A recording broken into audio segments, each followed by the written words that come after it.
clac comme ça.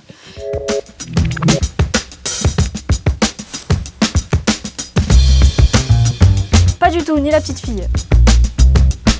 Alors c'est simple, j'ai commencé par un stage comme tout le monde à la fin de mes études donc de journalisme à Nice. Je suis montée à Paris dans une radio de sport, RTL L'équipe qui était sur internet. On a un peu tout fait dans cette radio et puis après voilà, j'ai fait un petit détour sur Orange et puis l'équipe toujours en continu, donc ça fait 10 ans maintenant que je suis à l'équipe.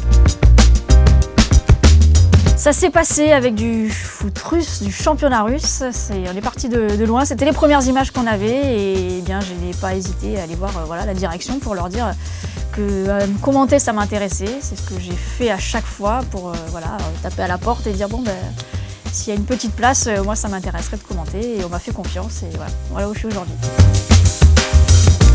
Alors, mon premier match, c'était de la Ligue 2, c'était Strasbourg-Nîmes, c'était fin septembre 2008, donc 10 ans maintenant. C'était sur RTL L'équipe justement, et à la télé, ça devait être un match de foot russe. Il est pareil, il est aussi petit, il est aussi fou, et puis on se marre. Il est signé Falcao, tout simplement, une très belle action. Ça se travaille. Et ce ballon qui va au fond des filets, un but partout après 35 minutes de jeu. Ça se travaille, donc avec le temps, je pense qu'on devient audible. Je prépare ma voix avec la respiration, tranquillement, essayer de poser. Je suis pas du tout naturelle quand je suis au commentaire, j'ai pas du tout la même voix, je fais différemment. Mais voilà, ça évite de monter dans les aigus, enfin j'espère. Alors déjà, ça dépend du format. Soit je suis avec les images, soit on n'a pas les images. Donc là, c'est déjà un commentaire différent. Si on n'a pas les images, eh bien c'est plus un commentaire radio, donc c'est beaucoup dans le descriptif et je vais beaucoup plus m'intéresser à voilà, le match, la disposition et puis la dynamique des équipes. Si on a les images et encore plus qu'on est sur place, on sera un peu plus dans l'ambiance, dans ce qui peut entourer cette rencontre et un peu plus sur les petites histoires à côté.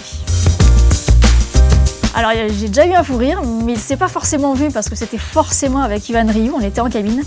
Et voilà, Yohan Ryu qui a la particularité de, dès qu'il y a un but, de complètement partir en vrille. Donc, et très souvent avec Raphaël, une fois sur deux, eh bien, il a tendance à vouloir nous porter.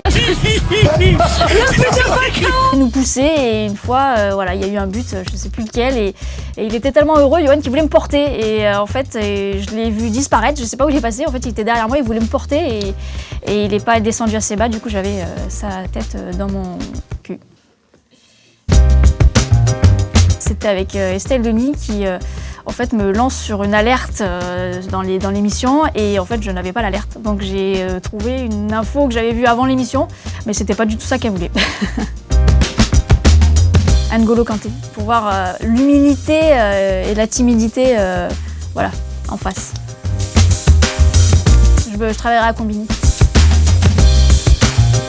Foncez, allez-y, n'hésitez pas, parlez, dites-le et surtout ne laissez pas les gens vous dire que vous ne pouvez pas. Une voix grave, ça se travaille.